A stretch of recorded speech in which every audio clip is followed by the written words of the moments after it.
It's a bull.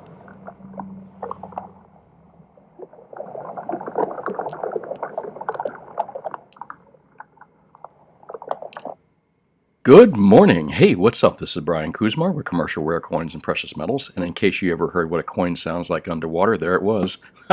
Coin says a bull today, and let's see what happens. Beautiful view here of our live Deerfield beach cam, which is the city about 2 cities north of us, Pompano, and then we've got Deerfield Beach just north of us. And they got, I love their cam. Lots of look downs lately, and they're just beautiful fish to watch, schooling fish. When they turn sideways, you almost can't see them. It's kind of pretty funny. But I heard they're good eating as well. And a lot of little Sergeant Majors and other little cool reef-type fish out there as well. If you don't subscribe to this channel, I think you'll find it very relaxing, and it's one of my favorite channels to watch. Well, on to today's video, and good morning. I see the assassins have failed again, and that's kind of what our show is about today, is that for some folks out there, and especially you new folks, that we're a little concerned that that the last week's smackdown was anything serious. It really isn't. I've seen this so many times before, and we're in a good bull market right here. All the smackdown did really was provide some folks with the opportunity to buy at the dips, buy these dips when they can. So I see the assassins have failed again for sure. And let's take a look at prices this morning here. And this is not to say that they're not going to try and knock prices again, but man, they're running out of ammo. So look at the range here this morning, 1774. It keeps knocking on that 1790 door. You know they want to hit 1800. It's going to hit 18. What am I saying? You know it wants to. It's going to hit 1800. Just a matter of does it do it next week, or does it take a couple weeks to get to that point? But it's definitely going to be there. And again, as I said, will there be more smackdowns? Sure, there will. They'll try to reload the revolver and take another shot at it. And silver, let's take a look at the silver ranges here. 26.28 currently, broken through the 25 range pretty much. 26.31 the high overnight, 25.94 at the moment. Platinum went through that 1100. Boy, there were some great opportunities in platinum. I think it was, 1,040 at the low. Gold had hit that 1764, and silver again had hit 25.80 or something like that, 89 or 85. I forget what the low was, but it was great opportunity to buy the dips, and the premiums on a lot of products have come down somewhat. So it was a good opportunity on a couple different levels. So anyone that had not bought in yet and took my advice and bought the dips here, good on you. I think you're going to be thankful for doing that, and that applies to any future dips that we see coming up here, or smackdowns, whatever the hell you want to call them. They're mostly smackdown. When the Fed does it, it's a smackdown. So, and it was a good one. But again, provided a great opportunity to buy real physical metals at a lower price point. Not much to talk about here. I think we're going to be a bull. The coin said a bull today, and I'm going to have to concur with that. It looks like we're going to have a bull market today for sure.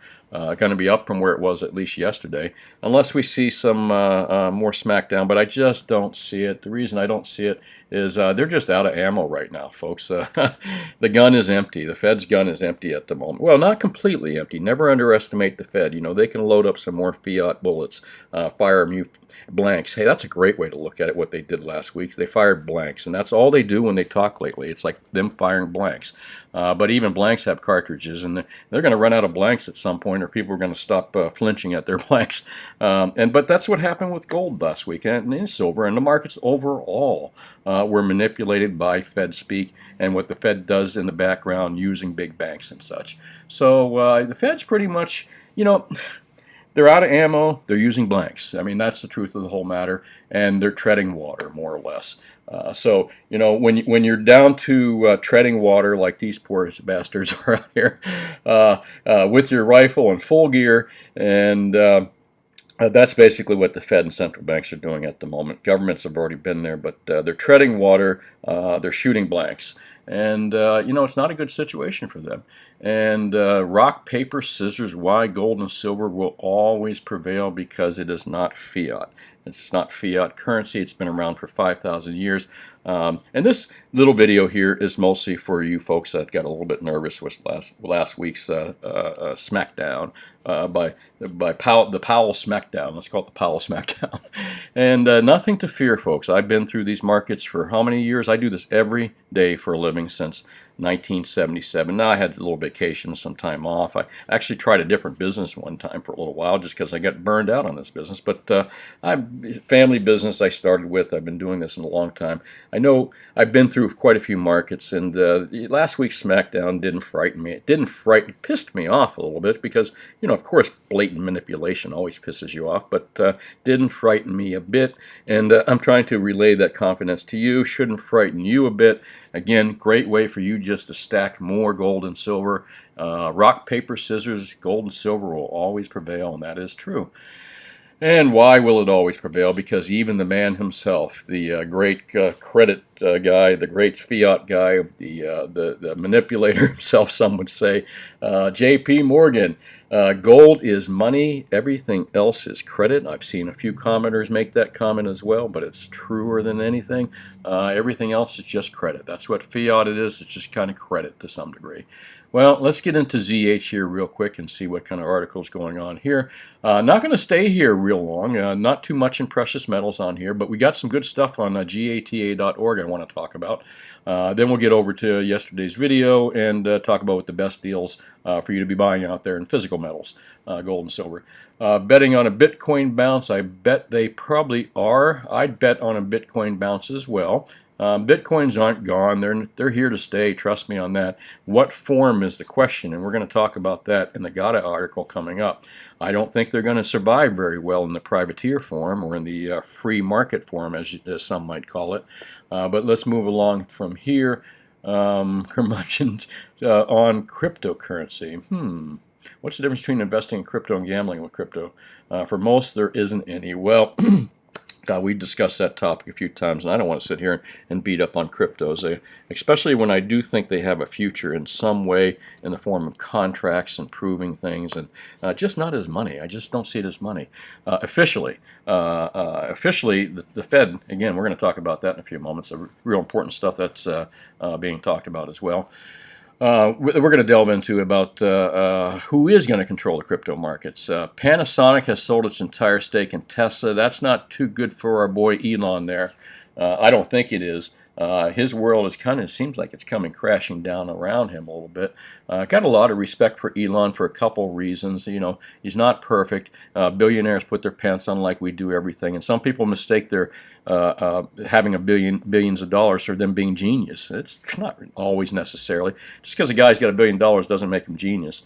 Makes him rich, but doesn't make him a genius. In fact, I've met some extremely rich people that are very good at what they do, but outside of what they do, some of them are real morons. But that applies to everyone in life, including myself. I am more certain than anything that you put me in certain scenarios that I'm unfamiliar with, that I am definitely a moron. So, but don't just assume just because someone's got $1 billion or the word PhD behind their name that they're geniuses. It's not true, folks. Trust me. And for you folks like my age and older, you know this. You've met enough of these PhDs and millionaires and billionaires out there. You've seen the genius. They're genius in certain things. Again, got to hand it to them and give them credit. I'm not taking anything away from entrepreneurs, that's for sure, or people that studied in school. Rabobank, if we have no idea, we talked about infrastructure yesterday and the failure of the infrastructure, what's going on. The building down in Miami was kind of a lesson on infrastructure, really, kind of a smack in the face. Not so much, that was on a private level and really not talking about infrastructure, but, if I thought about it, I watched that fairly brand new 1989 condo collapse down in Miami, and man, it's frightening. It really is, because it makes you wonder when you start going up into these big buildings, and that's private infrastructure. Now, let's just talk about going over bridges and roads and highways and that infrastructure. I mean, if the private people aren't keeping up with the infrastructure as well, what's going to happen to the public infrastructure? And we don't have the money to pay for it, and Rabobank is probably right. It won't pass on any kind of meaningful level because they don't have the money. Oh boy, that's just sad. Fed's favorite inflation indicator surges to the highest since 1991 as saving rates slumps. It's funny. We had some big savings rates the last couple of years, and all of a sudden the savings rate starts to slump right now, in alignment with the increase in inflation and in alignment with the decrease in stimulus, I should say. When is it that all stimulus ends? I think it's October or something like that. Let's see what kind of shit hits the fan then, folks.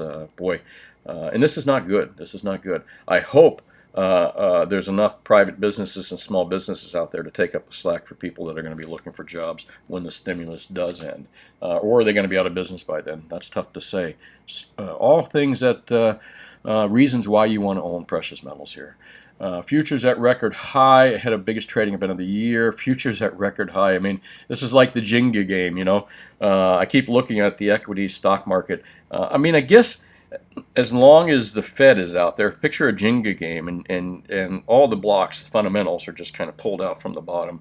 Man, it's talking about collapsing structures. Boy, it kind of seems to be the theme this week. Sadly, too. Sorry about that. But think of a Jenga game, and you're pulling the wood pieces out slowly, and the Fed keeps sliding more pieces in, except they're made out of something that's going to deteriorate real quick and collapse. They're not really true fixes, they're just temporary braces. Perfect, braces. So the Fed keeps putting braces in on this Jenga game, but these braces are getting weaker and weaker, and they're running out of braces. At what point does this Jenga game collapse? And that's what I keep looking at. Dow at 33 plus. Wow. I mean, and not even held together by any type of fundamentals, held together simply by a bubble created by the Fed. Scary stuff out there, folks. And again, great reasons to own gold and silver and precious metals in your pocket, not through allocated accounts, through Sprott, not through unallocated accounts, through SLV. You should own precious metals in a gold or gold coins, silver coins, or bars, not on a online format or a paper format. I don't like third-party risk, period. No matter who they are. And I respect Sprott. There's nothing wrong with Sprott. I didn't mean to say it that way, but I'd still rather hold my metal than having someone else hold it for me, that's for sure. You know, what happens if a meteorite lands on the Sprott facility? So, all right, that's half joking. Let's move along from here. Bolivia moves closer to gold confiscation with latest law blocking bullion sales exports. But what you don't see here is the reason they're doing that is they're trying to build up their central bank reserves. A bill would require all gold produced in the country to be offered to the central bank. And this is what I've been talking about for central banks. Even the Bolivian central banks see the writing on the wall. They see the importance of having physical gold. Why else would they be telling all the people in their country, listen, you can't sell your gold, you can't ship it out, we want it. I suspect as long as the central bank is paying fair market prices, I'm not too unhappy with that. But I like the idea of being able to sell whoever you want to. So that is kind of like a dictatorial type deal there. Require all gold produced in the country to be offered to the central banks. Russia did that for a long time, and China did that for a long time too. I think China's still doing that. But central banks are building up their reserves. Why? Because they want to pawn off that worthless fiat onto the people, and they want to back their finances up because they're not holding on to fiat. They're trying to pass it off to us, and they're trying to back up their wealth. Mind you, central banks are not governments. They're private bankers. They run the world. They're trying to back up their stash with gold and silver. I wonder why. Well, we know why. Because gold and silver, as their God once said, I think the God of central bankers, where is he? There he is, the God of all central bankers, or not the God, but the one of their people they respect, J.P. Morgan. Gold is money, everything else is credit. And don't you not believe that central banks don't know this better than anyone. That's why they have tons of it in their banks. They pretend that like they don't care, it's archaic, and they don't really need it, but that's bullshit. You know it, I know it. And where else are we going from here?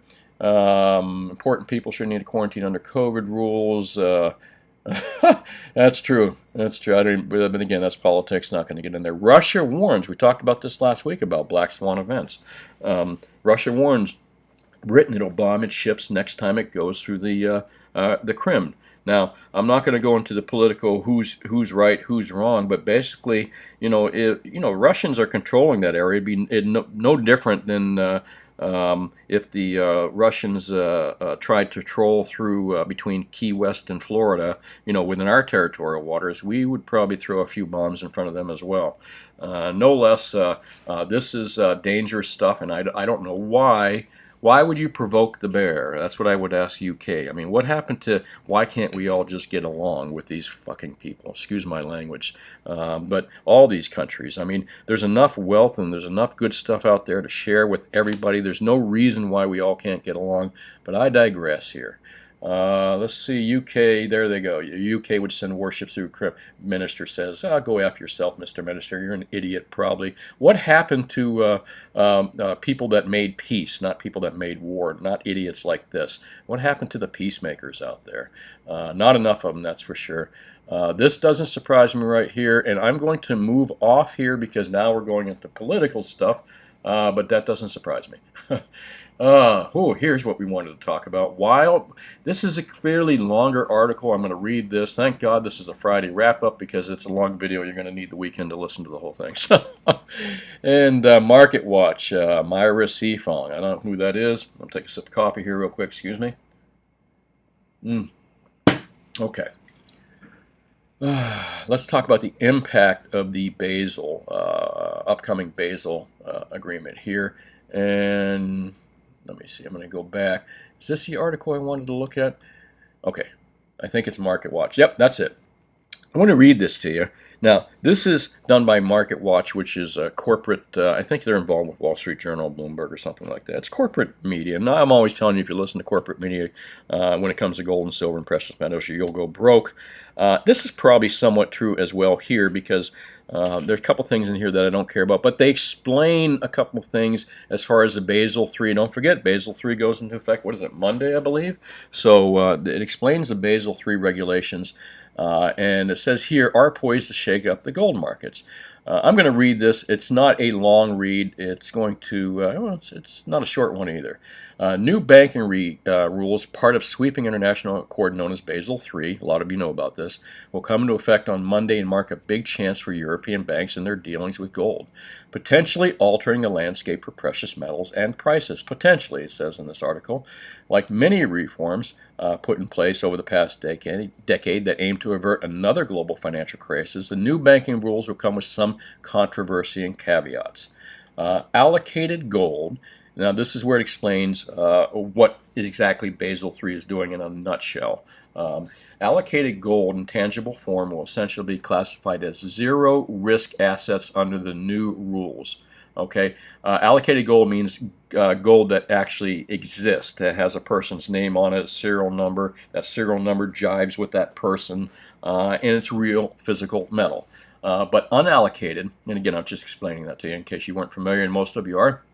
But unallocated or paper gold, which banks typically deal with, won't, meaning banks holding paper gold must also hold extra reserves against it, said Breen London, editor of Gold Newsletter.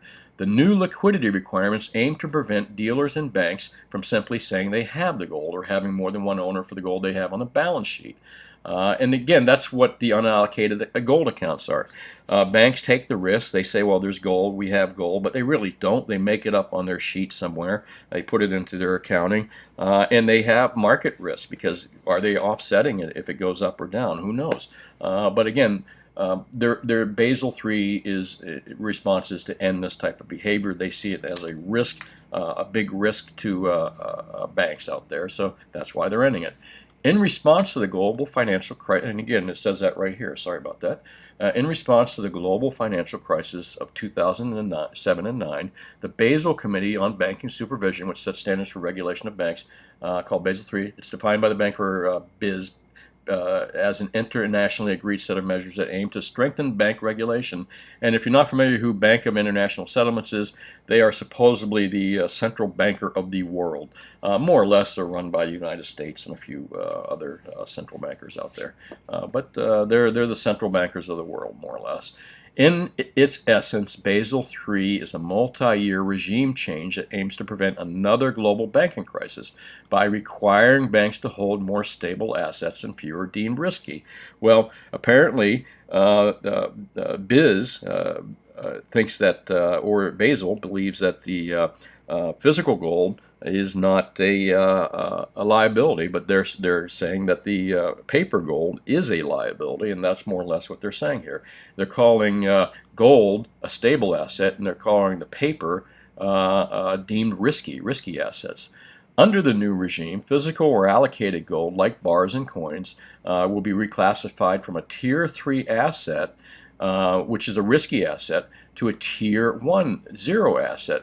So oddly enough, the Bank of International Settlements, which are the central bankers to the world in Basel III, have come out and said that gold used to be a risky asset. Now they're saying it is a Tier 1 asset, which means non-risky asset. And in fact, they're placing it up there with their fiat currency. So it's almost like cash now. That's something that a lot of people have overlooked too, that the central bankers of the world just change gold from being a Tier 3 asset, a risk asset, to a non-risk asset. A little bit odd, isn't it? I find it is. Putting it right alongside, well, it says right here, to a Tier 1 zero risk weight, putting it right alongside with cash and currencies as an asset class, said Adam Coos, president of Liberty's Wealth Management. So more or less what they've done is they made gold just as important as their fiat money. And I guess they have to, since they hold it themselves as well. And it looks like the fiat's going to hit the fan. Since physical gold will have a risk-free status, this could cause banks around the world to continue to buy more, Koo said, adding that central banks already have stepped up purchase in physical gold to be held in the institution's vaults and not in unallocated paper form. Well, there is a lot of issue out there and has been for decades. GATA.org, where I've gotten these right here. Where is GATA.org?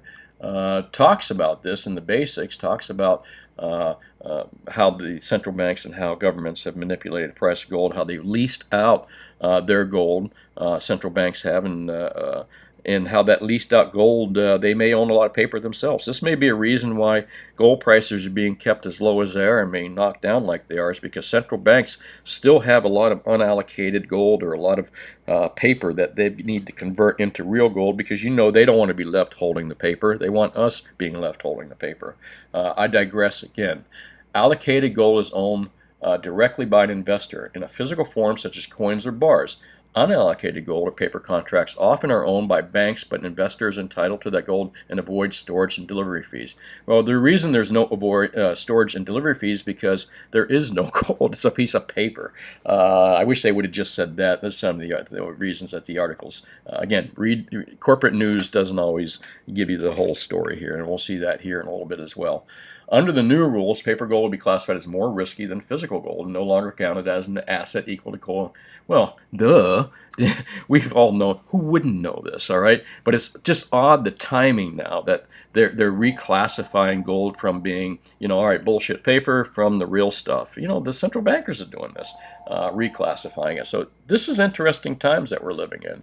And not so much that they're reclassifying these assets is what the interesting to me. Why are they reclassifying gold assets like this, or again, because they fear the paper assets, and actually they want someone else. They don't want to be holding the bag, and they want their gold back too.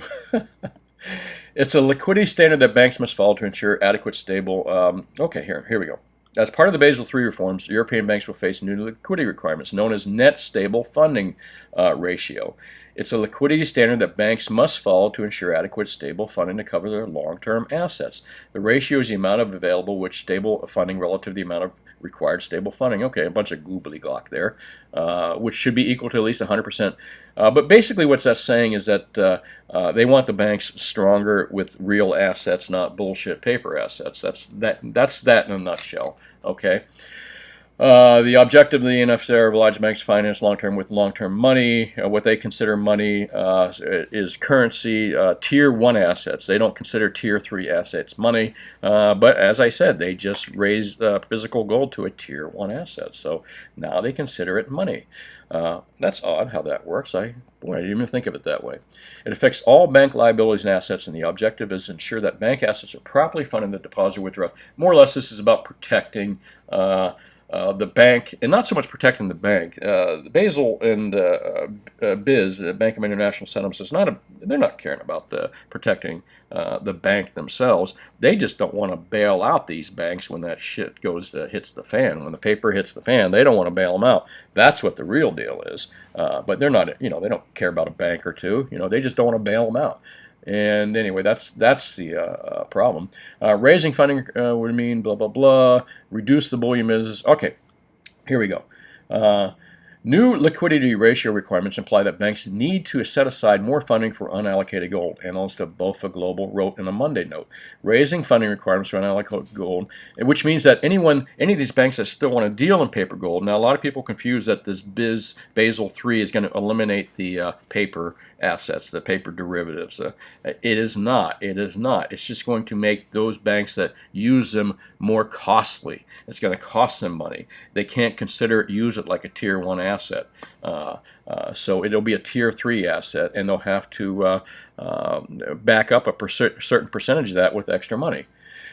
Those two options have slightly different implications for the gold market, ranging from reduction of liquidity to rising costs for market participants, the analyst said. Either way, they do not believe these dynamics are bullish for gold. It's also unlikely that banks will replace usage of unallocated gold by gold purchase outright. All right, I'm going to talk about this real quick. Benefits benefits of unallocated gold and NSFR impact. Excuse me 1 second, my mouth is getting dry. I'm going to have another sip of coffee here. There we go. Sorry about that. All right, ready? Unallocated gold provides the most convenient, cheapest, and effective way. Now, they're trying to make benefits of unallocated gold. Now, this is what the where is I saw it down here. LBMA and World Gold Council said this is who they're parroting, is the LBMA, who makes great use of these unallocated accounts, and the World Gold Council, who is supported by miners, but really I think the LBMA actually is the biggest supporter of the World Gold Council, because the World Gold Council supposedly supports mines and they're spokespeople for mines, but who in the mining industry, if they have again, remember, just because you're a genius in the running a mine doesn't mean you're a genius in hiring your spokespeople. And I think the mining industry is completely screwed by the World Gold Council. I don't know who the World Gold Council works for. It's certainly not mining companies. Again, I digress. What they try to do is they try to make a case here in this corporate article, a case for unallocated gold, by saying it provides the most convenient, cheapest, and effective way for trades to be done between professional counterparts rather than having to move bars against each trade. That's such nonsense, folks. It really is. It's primarily an interbank mechanism to help professional participants with clearing and settlements for trade. I mean, there's some truth to that matter, but they could still do it and use it in an allocated form. They could keep it in a storage facility that all we would need to do is just change names, allocated. I don't get it, but anyway, this is what doesn't make sense to me. Under the NSFR rules, unallocated goes into a balance sheet of the banks involved, and the rules propose to make it much more expensive for banks to hold unallocated gold balances. I think that's great. Good. Why not? They should be holding allocated gold, and they shouldn't be using excuses that, oh, well, it's all about clearing settlements and shipping and everything, Not true. The rules will make the cost of clearing settlement more expensive, but the lending of precious metals to industrial counterparts, including miners, refiners, and fabricators, will become much more expensive as the cost gets pushed down the value chain. What they're trying to say is that their paper gold is going to make hedging much more expensive for miners and such. I don't see that happening, actually. I think that's just them, saying the roof is falling or the sky is falling. They're Chicken Little there. Well, I could go into their reasons why they think it's a better deal to have unallocated accounts. But again, this little section right here talking about the benefits of unallocated accounts really is just mimicking what the LBMA and the World Council have been crying about and why they don't want to see Basel III go through. You can take a read yourself here. I don't mean to read all the article and tell you to read this section yourself, but it's self-explanatory.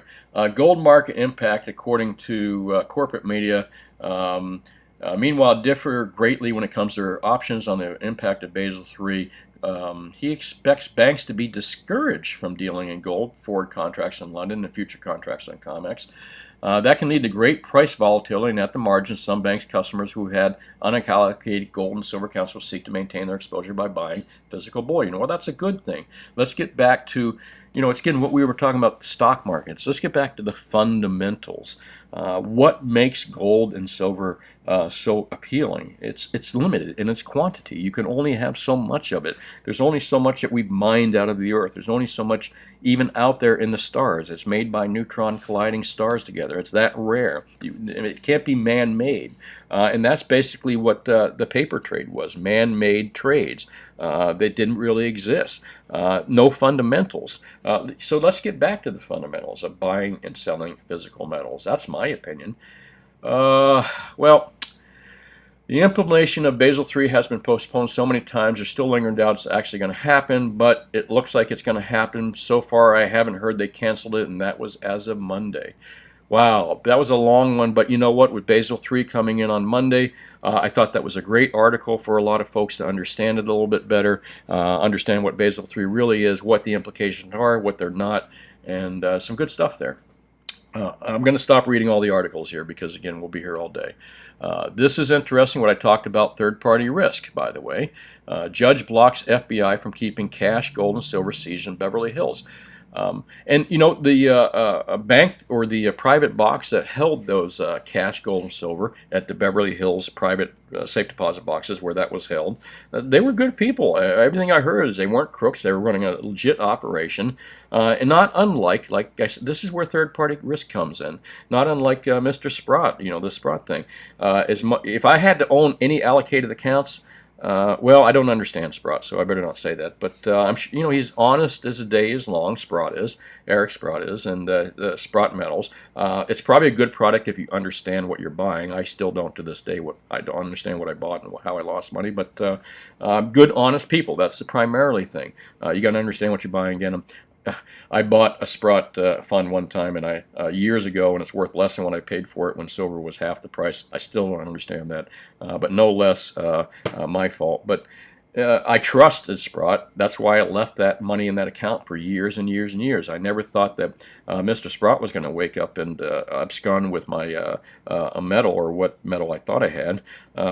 However, anything could happen. I mean, a meteorite could land on that facility where my Sprott metal is held, and it's gone. I don't know if it's insured or anything, but same thing. It happened. What happens if the FBI or a similar version in Canada went into the Sprott facilities and just confiscated everything? I mean, that's why I like gold and silver, physical bars and metals, as a hedge, as a protection against third-party risk, and it's about wealth preservation as well.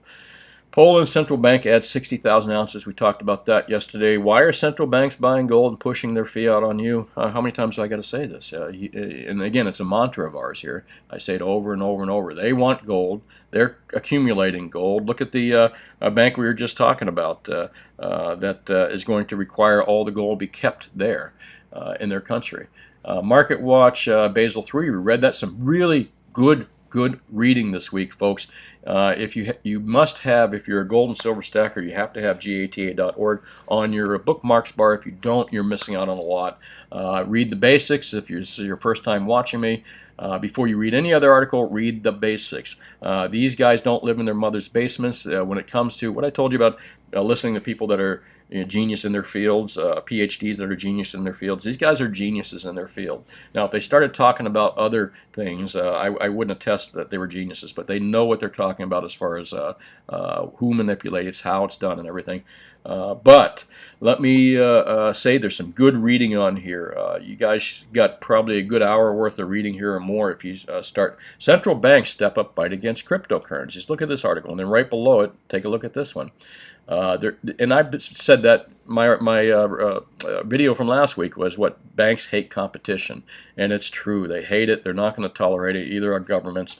And central banks step up, fight against cryptocurrencies. Why are they doing that? Well, again, I have always felt that cryptocurrencies were an experiment to see if people would take to a cashless society, and on the younger generation bit the hook all the way. And I think what they're going to do is they're going to fight and get rid of private cryptocurrencies or regulate them so heavily they'll be worthless except as like a money mutual fund, and that they're going to take over the digital currency stuff themselves and make everyone else illegal. Why do I believe? I said this well before articles like this even came out. I just saw the writing on the wall.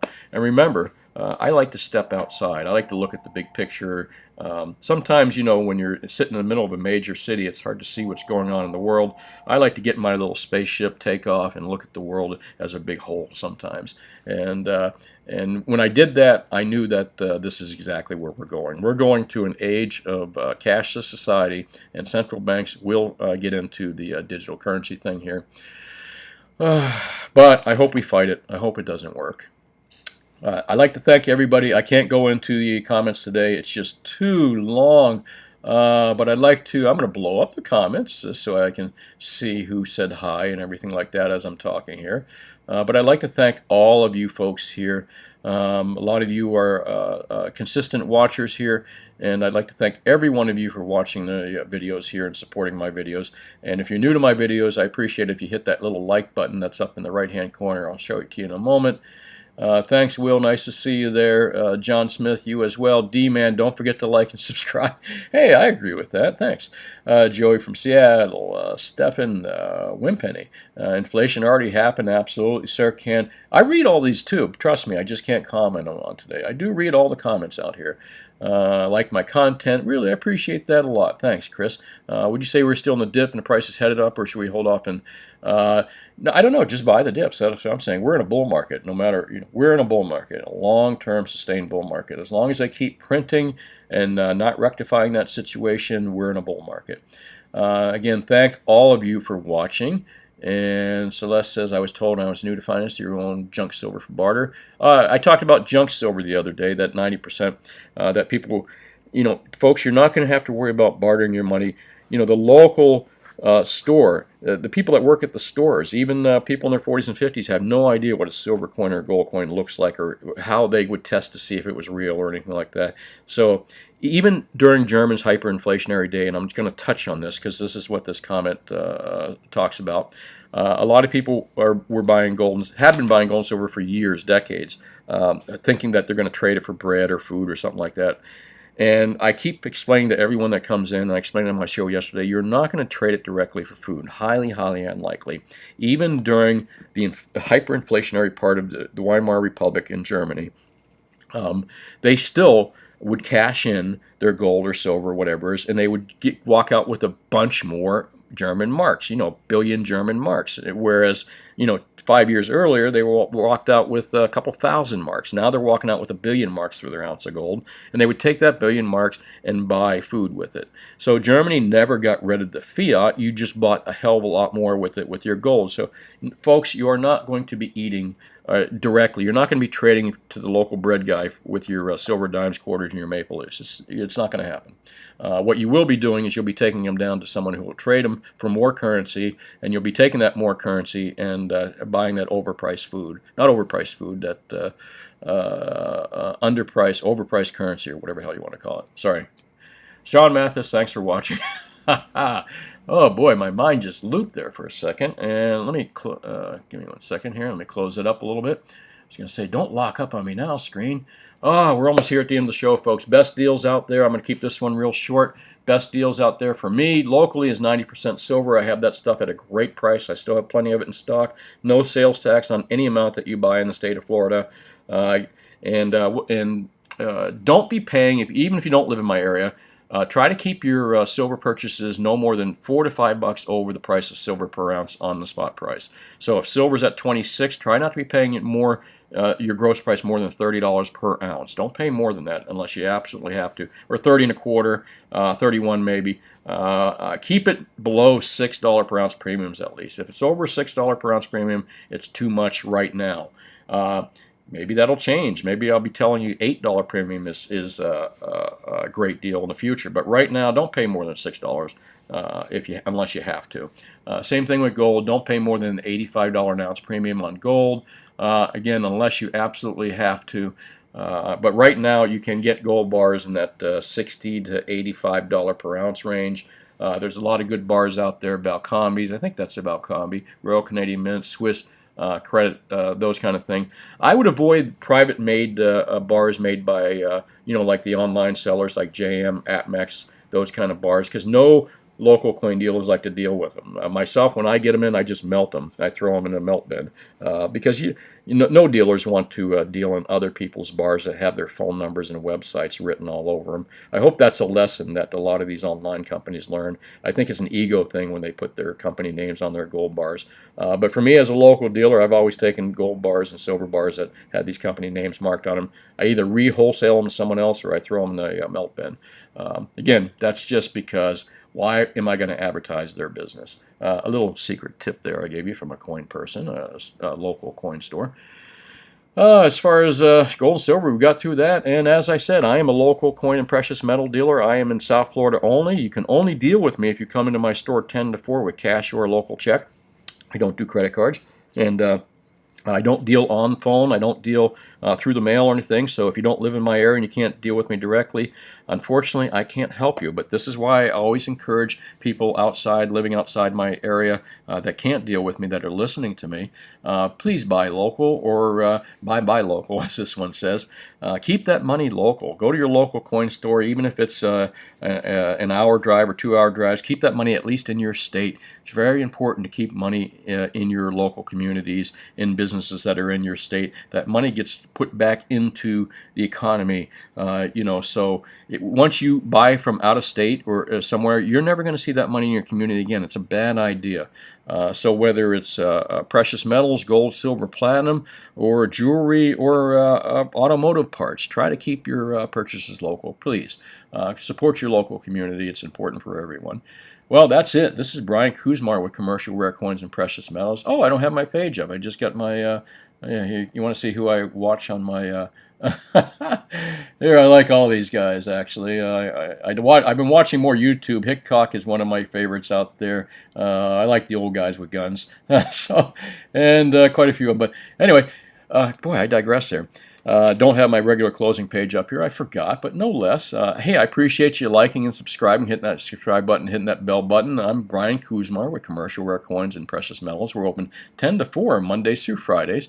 There's my phone number, 954-776-COIN or 954-493-8811. Again, we're open 10 to 4 Mondays through Fridays. We're only a local brick and mortar store, so again, if you're outside my area, please find your own local dealer. And I wish you lots of luck. Hey, thanks for listening to this long Friday update, and we'll talk to you on Monday. Let's see what happens. The coin said a bull. I think we'll have a bull today, and Monday's a whole different story. Have yourself a great, safe weekend, and I really appreciate you watching. Thanks again. Talk to you Monday.